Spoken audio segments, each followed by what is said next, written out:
Proclamação do Evangelho de Jesus Cristo segundo Lucas.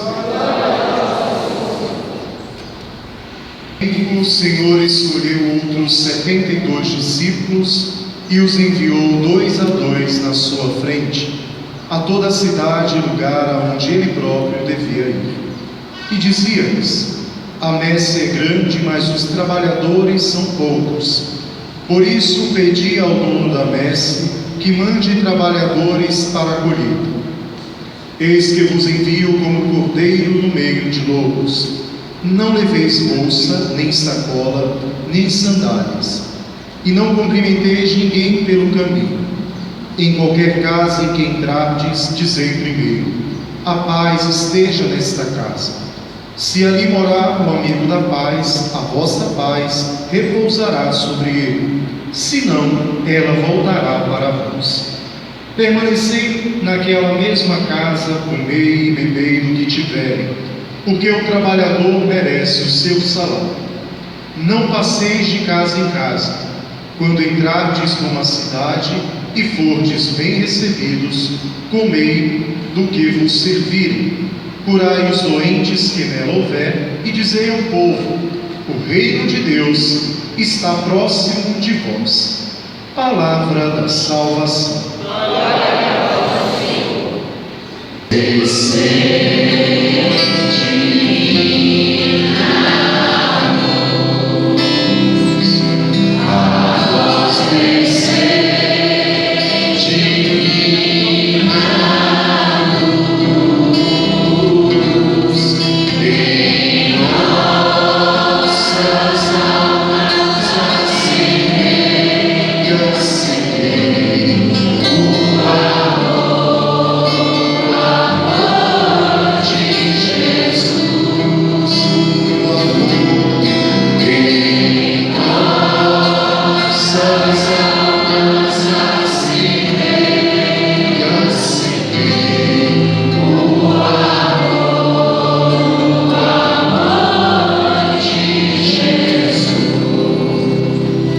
Esteve a meu lado e me deu forças. Ele fez com que a mensagem fosse anunciada por mim integralmente e ouvida por todas as nações. Queridos e amados paroquianos, querido confrade Frei Alex e todas as pessoas que chegam de boa vontade nesta Santa Missa de hoje, nós temos a alegria de celebrar São Lucas, que é um nome tão popular no nosso Brasil. Inclusive eu, Frei Oslan, tenho um sobrinho, o mais novo da nossa família, se chama Lucas. E nós temos esse apreço muito grandioso por esta comunidade. A paróquia de São Marcos e São Lucas, dentro da província de São Maximiliano Maria Kolbe, sempre foi um lugar de descanso, de descontração, de acolhimento e de serviço. Todos os frades que por aqui passaram levam consigo recordações muito saudáveis e recordações de profunda edificação na sua vida ministerial e na sua vocação enquanto um frade menor. Então, celebrar hoje a solenidade de São Lucas é celebrar nós, os frades, o carinho e o cuidado que o Senhor tem com cada um de nós. E esta paróquia, dentro da Arquidiocese de Brasília, tem dado um testemunho grandioso de evangelização, de fidelidade e de apreço pelas coisas de Deus. Em todos os lugares que nós vamos, sempre alguém tem uma palavra de satisfação em relação a esta comunidade. E eu acredito que essa extensão e esse abraço que a comunidade tem dado nesses 36 anos de vida é fruto do carisma, do anúncio da palavra. A nossa comunidade é a comunidade dos evangelistas. O que é um evangelista? O evangelista é aquele que conta uma história. O evangelista é aquele que suscita no coração do ouvinte a satisfação e o desejo de verdade que carrega a história. Humberto Eco, nos anos de 2010, lançou o seu último livro e disse assim: o mundo moderno e o século XXI será de quem souber contar uma história. E naquele instante em que eu vi aquele literato, um dos melhores que o mundo já conheceu, nos contou essa verdade.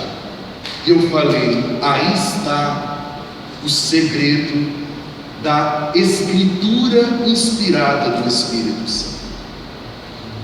Lucas, Marcos, João, Mateus não se atentaram a dizer as coisas da sua vida, não se atentaram em ser uma referência daquilo que o Senhor fez dentro de si, não colocaram o seu testemunho como uma condição da ação de Deus, mas eles se colocaram a serem os repetidores, eles se colocaram numa reprodução das palavras que são Espírito e vida. O evangelista é um ministério que consolida a igreja. São Paulo dirá assim: na comunidade nós temos 5 grandes ministérios. O do apóstolo, que é o enviado mais próximo do coração de Jesus, é aquele que faz as vezes do Senhor. O profeta é aquele que tem a inspiração de uma escuta sincera e profunda do íntimo de Deus, é atualizar no meio dos homens o desejo do coração de Deus. A profecia, ela exorta, ela consola e ela edifica. Nós temos o evangelista. O evangelista é aquele que vai levar a comunidade ao coração de Jesus. O evangelista é aquele que toma a palavra como propriedade e fala dos eventos da vida de Jesus, não como quem conta uma história de edificação, mas fazendo com que aquela palavra tenha uma extensão de vida e uma extensão de salvação. Aquele que escutar a minha palavra e a colocar em prática é como um homem prudente que construiu a sua casa sobre a rocha. Vieram as enchentes, os ventos, os terremotos, e a casa não caiu, porque ela estava edificada na rocha. Então a palavra do evangelista, ela gera estrutura. A palavra do evangelista, ela traz o entendimento. A palavra do evangelista nos coloca numa proximidade do íntimo do coração de Jesus, como se ele fosse o nosso contemporâneo. Quem aqui viu Jesus? Quem aqui conheceu Jesus? Quem aqui conheceu a família de Jesus? Mas o evangelista, ele nos faz construir um caminho naquele sentimento que não é uma palavra morta, mas que é uma palavra viva, que é uma palavra que traz esperança, que é uma palavra que vai desbravando os tempos. E quando nós pegamos o Evangelho, nós não encontramos uma história do passado, nós percebemos que ela é para o hoje, Quantas pessoas já me procuraram e disseram assim: Frei Oslan, tão interessante, essa missa foi para mim, o Senhor falou ao meu coração, essa palavra ela veio diante da minha necessidade. Mas eu jamais pregaria somente para você. Quantas pessoas estão aqui? Quantas necessidades são presentes aqui? Mas a palavra não foi destinada à multidão, um aglomerado de pessoas. A palavra foi destinada a você. A palavra foi destinada ao seu coração. A palavra foi escrita para a sua necessidade. E se você ouvir o Evangelho hoje, ele traz uma libertação e uma salvação para o dia de hoje. Se você ouvi-lo amanhã, ele lhe dará uma outra edificação e um outro entendimento com a necessidade e as circunstâncias do amanhã. A palavra é sempre viva, e o evangelista é esse homem que faz com que as pessoas percebam que Jesus está aqui. Ouvindo o evangelho, você não se emociona com um ritmo literário, mas você tem a percepção que uma pessoa é presente no nosso meio. O evangelista, ele permite com que a encarnação aconteça, e a palavra se fez carne, e a palavra habitou entre nós. Quando eu morava no Santuário São Francisco, uma criança falou assim: mamãe, quando o Frei Oslan fala, eu tenho vontade de chorar. Aí um dia eu estava saindo, ele veio e correu e me abraçou assim, falou assim: Frei Oslan, quando o senhor fala, eu tenho vontade de chorar.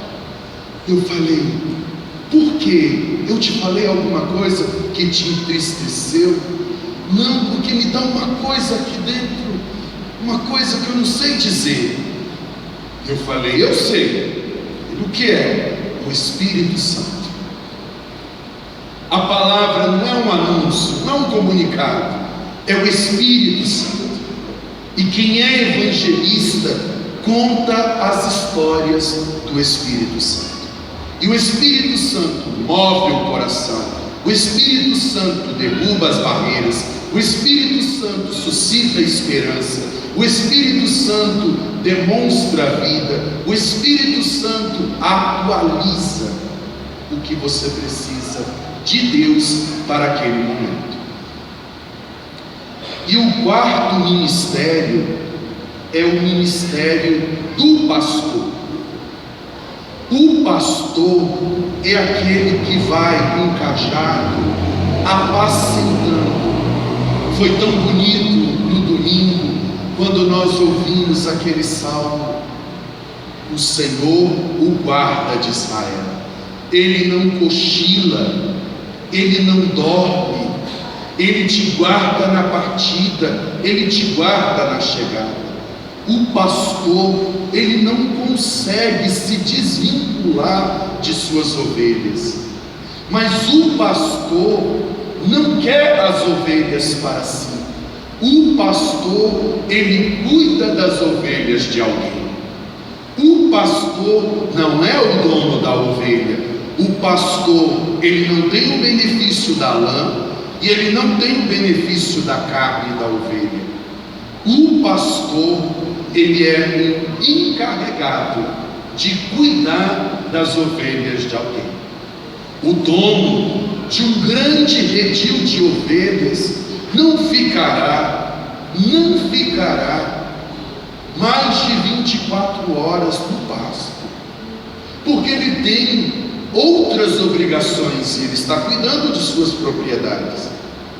Mas ele escolhe um homem que tenha um coração manso, humilde e sóbrio, para permanecer junto de suas ovelhas. E o envolvimento das ovelhas com o pastor é um envolvimento afetivo. Eu estava em Israel, a Adriana estava comigo, eu contei essa história para eles, e o guia falou assim: lá na montanha tem um pastor e muitas ovelhas. Vamos fazer um pouco de silêncio e nós vamos ver como ele se comporta com elas. E ele gritava: Abigail, Abigail, e a ovelhinha vinha correndo. Então todas as ovelhas têm um nome.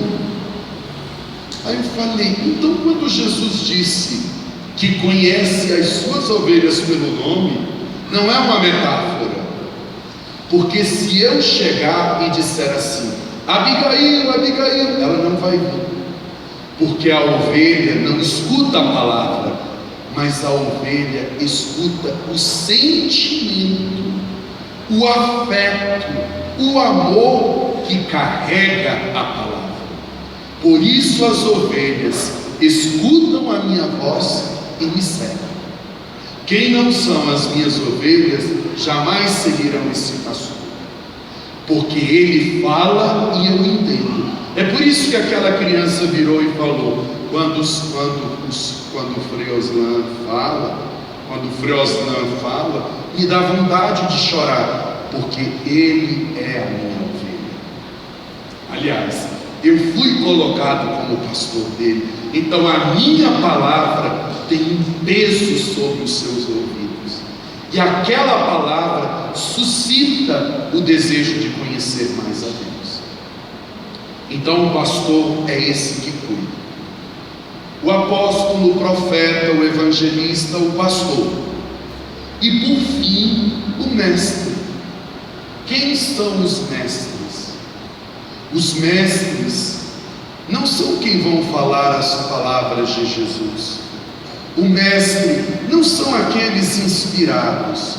O mestre é o catequista. É aquele que faz a salada.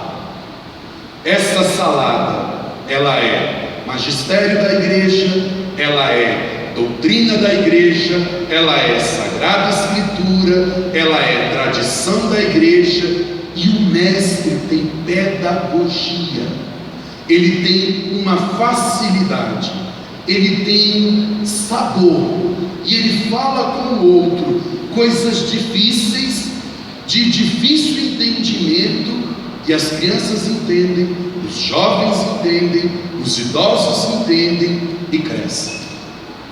Então isso é uma vocação. Ser apóstolo, ser profeta, evangelista, pastor e mestre é um ministério instituído pelo Espírito Santo. Por que eu tomei esse caminho com vocês? Porque essa primeira leitura que nós ouvimos hoje de São Lucas, ele vai dizer, não é uma leitura que traz uma informação grandiosa ou uma palavra de sabedoria. Ele vai colocando vários nomes: Marcos, Paulo vai dizer Marcos, Lucas, Tíquico, Alexandre. E essas pessoas estavam a serviço da comunidade. Dentre eles tem um apóstolo, dentre eles tem um profeta, dentre eles tem um mestre, dentre eles tem o evangelista São Lucas, dentre eles tem o evangelista São Marcos, e todos eles são de profunda edificação dentro da comunidade. Mas São Paulo diz assim, que Deus não leva em conta, mas na primeira defesa eu estava só. Nenhum de vocês estiveram aqui, mas o Senhor me deu forças e fez com que o meu evangelho fosse conhecido em todas as nações. Esses escritos são do ano de 2000, são de 2000 anos depois de Cristo. Então vejam vocês, as Américas ainda não tinham sido descobertas. A Oceania, onde está a Austrália, não tinha sido descoberta.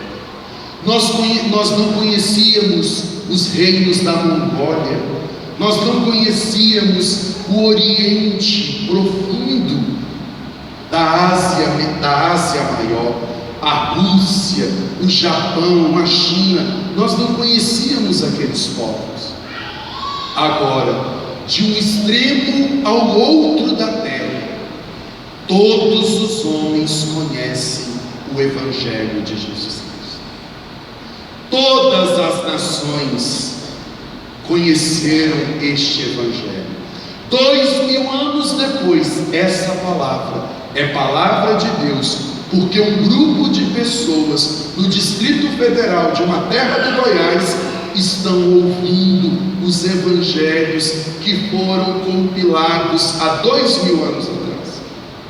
E essa palavra chegou a você porque o Espírito Santo tem sede da sua salvação. O Espírito Santo tem sede da sua edificação. Essa palavra ela foi escrita para a sua necessidade. Mas ao mesmo tempo, nós encontramos numa palavra tão profética e extensa, nós encontramos a ternura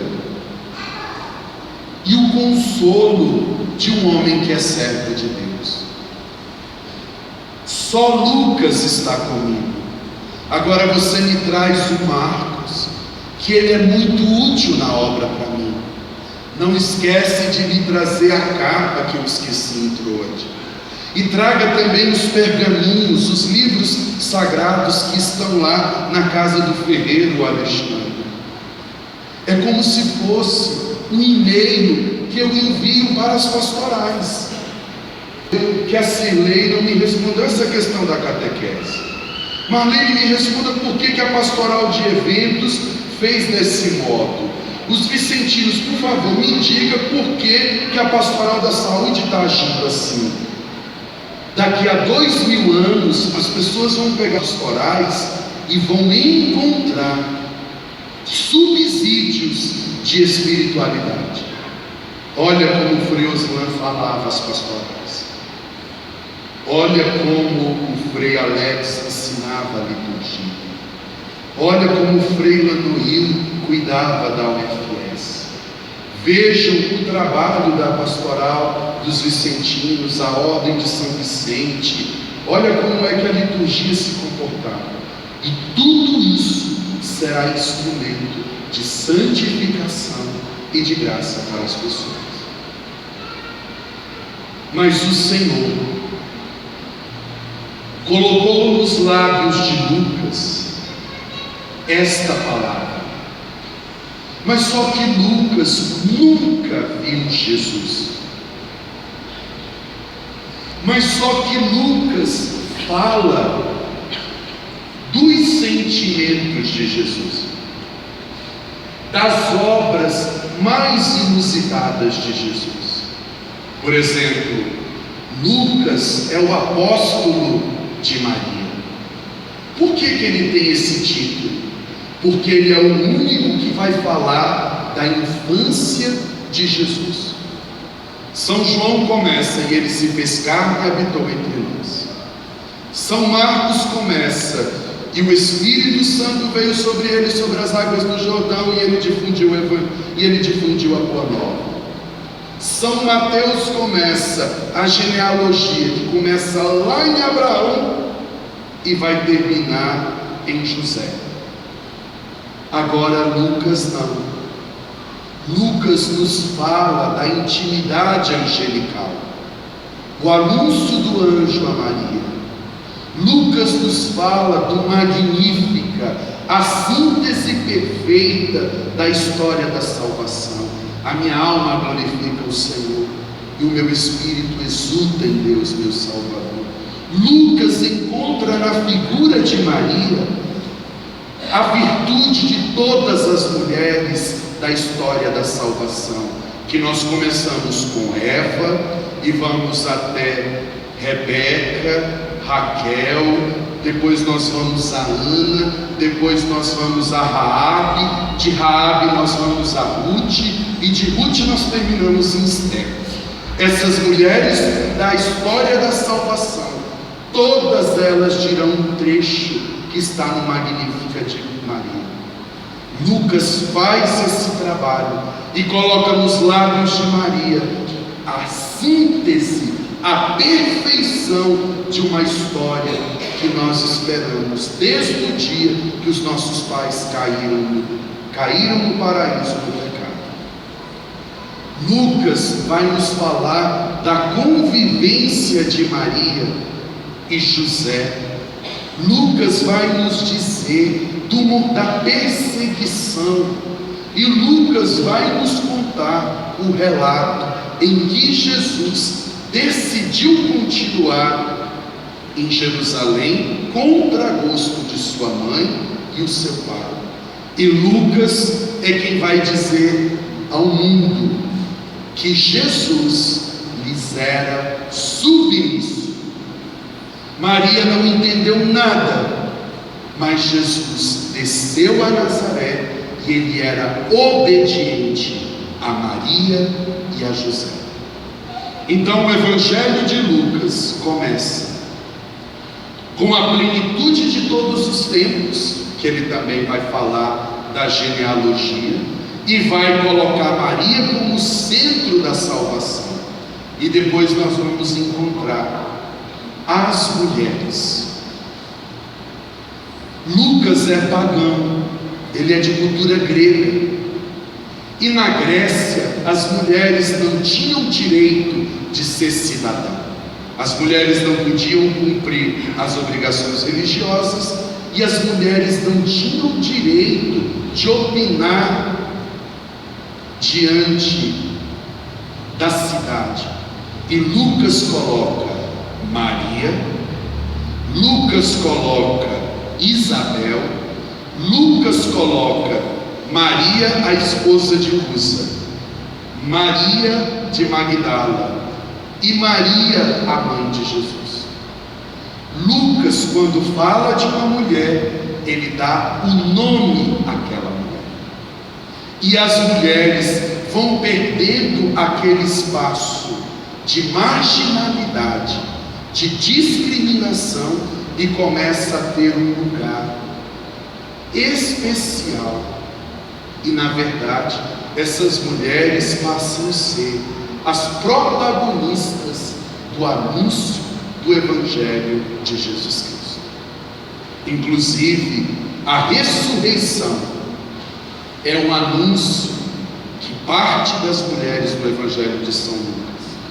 E quando os discípulos de Emaús voltam e dizem aos apóstolos que Jesus ressuscitou, eles vão dizer: as mulheres já estiveram aqui e nos disseram que ele está vivo. Então a mulher, na mente evangélica de Lucas, ela é uma protagonista do Evangelho.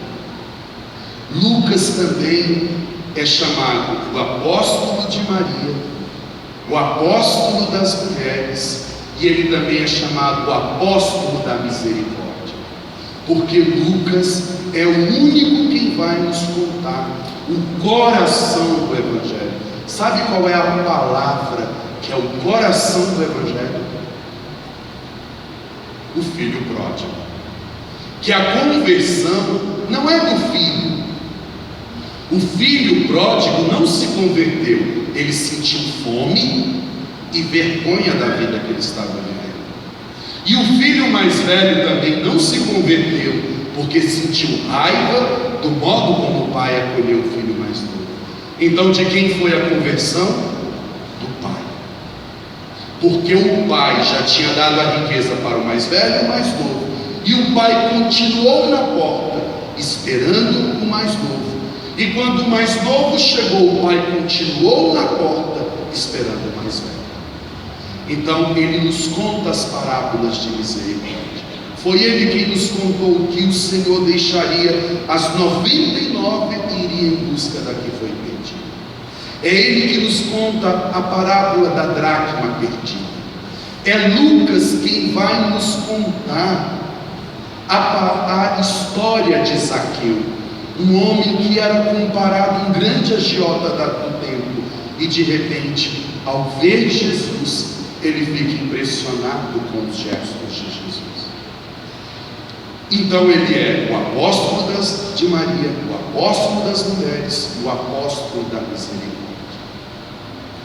E Lucas tem um outro modo diferente de falar o Evangelho.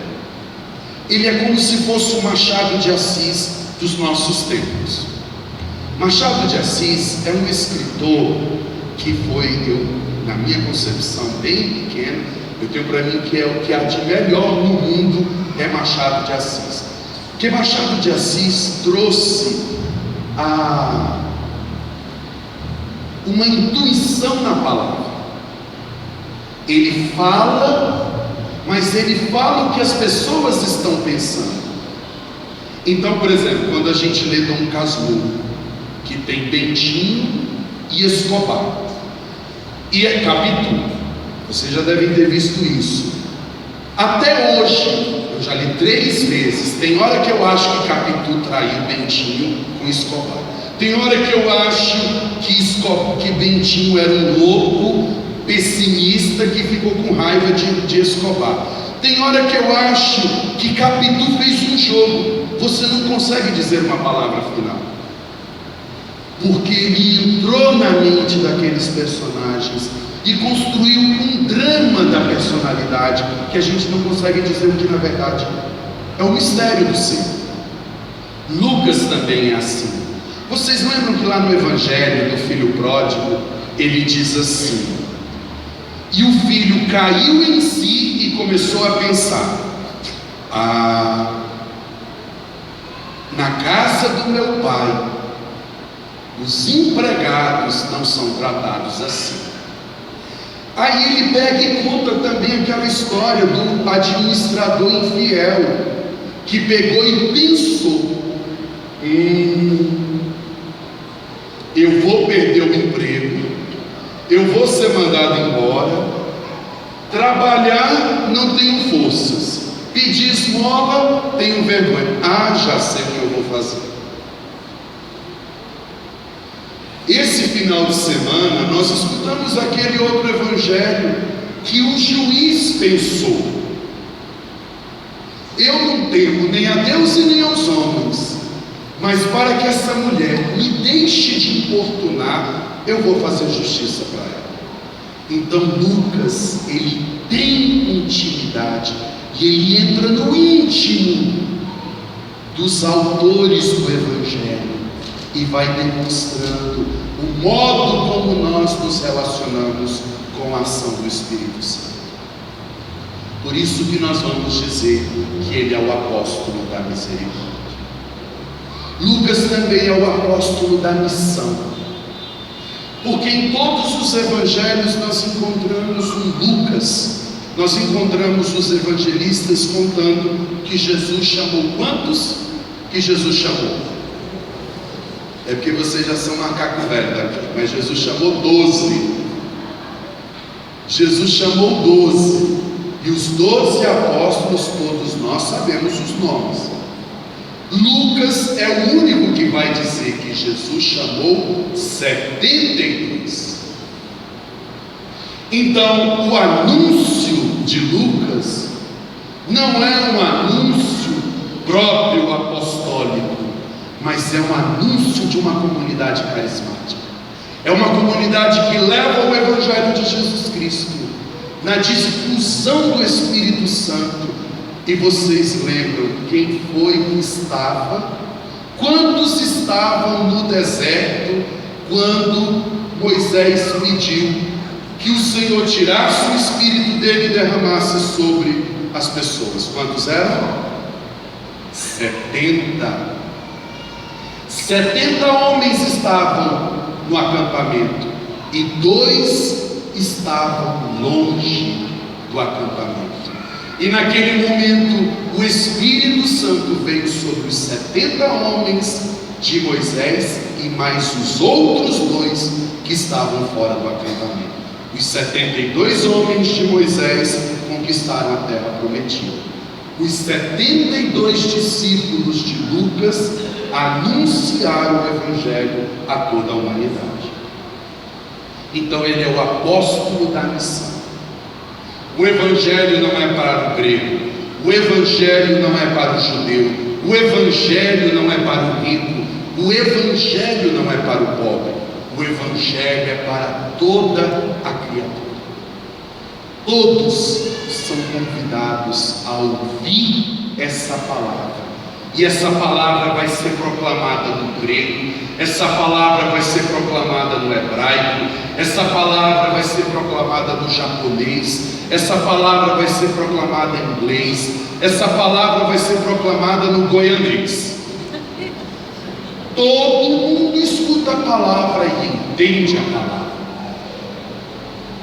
Lucas é este homem que vai dar esse testemunho de lição e de um anúncio fecundo e profundo da palavra. Lucas é o apóstolo dos pobres. Nos evangelhos de Lucas nós vamos encontrar os pobres. Então é o evangelho de Lucas que vai trazer aquela mulher cananeia que falou: então deixe que os cachorrinhos comem as migalhas que caem da sua mesa. Lucas é o evangelista que vai contar dos 10 leprosos que não se aproximaram de Jesus, mas que pediram esmola. Lucas é o apóstolo que vai falar da multiplicação dos pães e do sermão da planície. Há uma diferença muito grande, né? Mateus fala do sermão da montanha e Lucas diz que o sermão foi na planície. E lá estavam os pobres. O apóstolo das mulheres, o apóstolo da misericórdia, o apóstolo da missão e o apóstolo dos pobres. E Lucas, por fim, é o único que irá relatar o grande milagre que aconteceu no universo, o derramamento de Pentecostes. O Atos dos Apóstolos foi escrito por ele, e é ele quem vai dizer para nós das línguas de fogo que foram derramadas sobre a terra.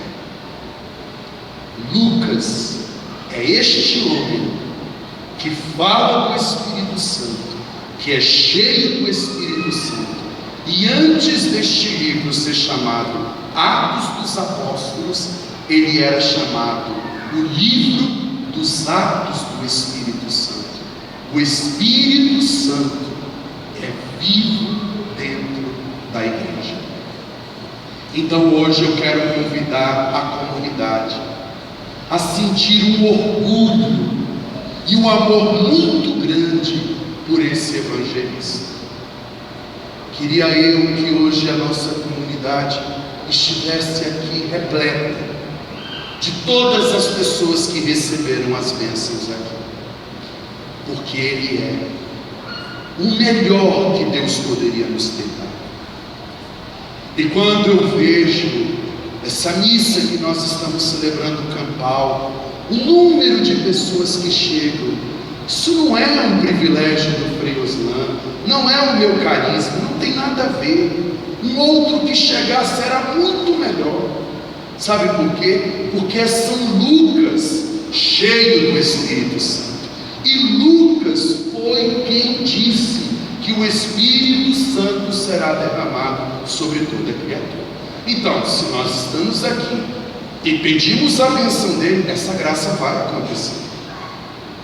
O Pentecostes aconteceu na casa de São Marcos. Então daí o meu entendimento. Hoje o Frei Alex estava lembrando que quando eu fui eleito para vir para esta comunidade, eu fiz um escrito dizendo da minha alegria de estar aqui, porque a Marcos é o apóstolo da juventude e Lucas é o apóstolo de Maria, cheio do Espírito Santo. Então, a missão dessa comunidade é fazer com que o mundo inteiro fique cheio do Espírito Santo, que cante o Magnífica, que proclame as maravilhas de Deus, que acolha os pobres. Quando eu vejo aquela multidão de gente levantando as carteiras de trabalho, chorando, Frei, tenha misericórdia, eu falo, são os pobres. Eu ando com o Santíssimo no meio do povo e digo, Deus ama os pobres, Deus ama os pobres, Deus ama você que é pobre. Aí eu vejo aquelas pessoas colocando suas mazelas, os exames, as carteiras de trabalho, as chaves de casa, com tanta pobreza, com tanta exposição. Eu não sei se eu teria coragem, porque eu sou muito orgulhoso e vaidoso, muito prepotente, mas quando eu vejo uma pessoa que levanta o que há de mais frágil nela, eu falo, isso só Deus pode fazer, que é o simples, é o pobre, é a pessoa que não tem o respeito humano, mas que manifesta a sua necessidade. Mas isso são os irmãos e amigos de São Lucas. Essa juventude que tem aqui no Penorte, a nossa comunidade é marcada pela juventude. É São Marcos, a música, o carinho, a multidão, o milagre de Pentecostes. Eu quero convidar essa comunidade a refletir a sua vocação. A sua vocação. Por exemplo, quando eu trabalhei em Valparaíso, eu descobri a vocação daquela comunidade é a piedade. Pensa num povo de oração, silenciosos de oração, são profundos em Deus. É a vocação daquela comunidade. Cidade Ocidental é um celeiro de volta. Imagina que a nossa paróquia de Cidade Ocidental já saiu 3 bispos, 3 ex-párocos é bispo, e tem um 4 que vai sair também, porque aquela cidade é um celeiro de liderança. Ali sai o coordenador diocesano da catequese, o coordenador diocesano da renovação carismática, o coordenador diocesano da pastoral da criança, o coordenador diocesano do ECC, o coordenador diocesano da pastoral familiar, que é a vocação da comunidade, a liderança. São Francisco de Assis, onde eu trabalhei lá na Asa Norte, a vocação daquela comunidade são as confissões. Ali é o santuário da misericórdia. As pessoas que chegam lá encontram misericórdia, encontram salvação para a sua vida. Miquelândia, onde eu trabalhei, eu descobri a vocação daquela comunidade é a vocação da piedade, é a vocação da tradição, o respeito pelas coisas de Deus. E eu tenho entendido que a vocação da comunidade do setor Penorte, São Marcos, São Lucas, é a juventude e o anúncio do poder do Espírito Santo. Essa comunidade é desbravadora, ela é grande em tudo aqui é grande, porque tudo do Espírito é muito amplo. Quem pode segurar o Espírito Santo? Quem tem o poder de deter o Espírito Santo? É vento que sopra para onde ele quer, nós não sabemos de onde ele vem nem para onde vai. Então a vocação dessa comunidade, além de suscitar muitas vocações sacerdotais e religiosas, é uma vocação do anúncio do poder das maravilhas de Deus. Então eu quero agradecer o meu vigário, Frei Alex, Frei Rômulo, Frei Lanoil, Frei João Batista, por toda a colaboração nesse mistério que é o anúncio do Evangelho aqui. A minha gratidão a todas as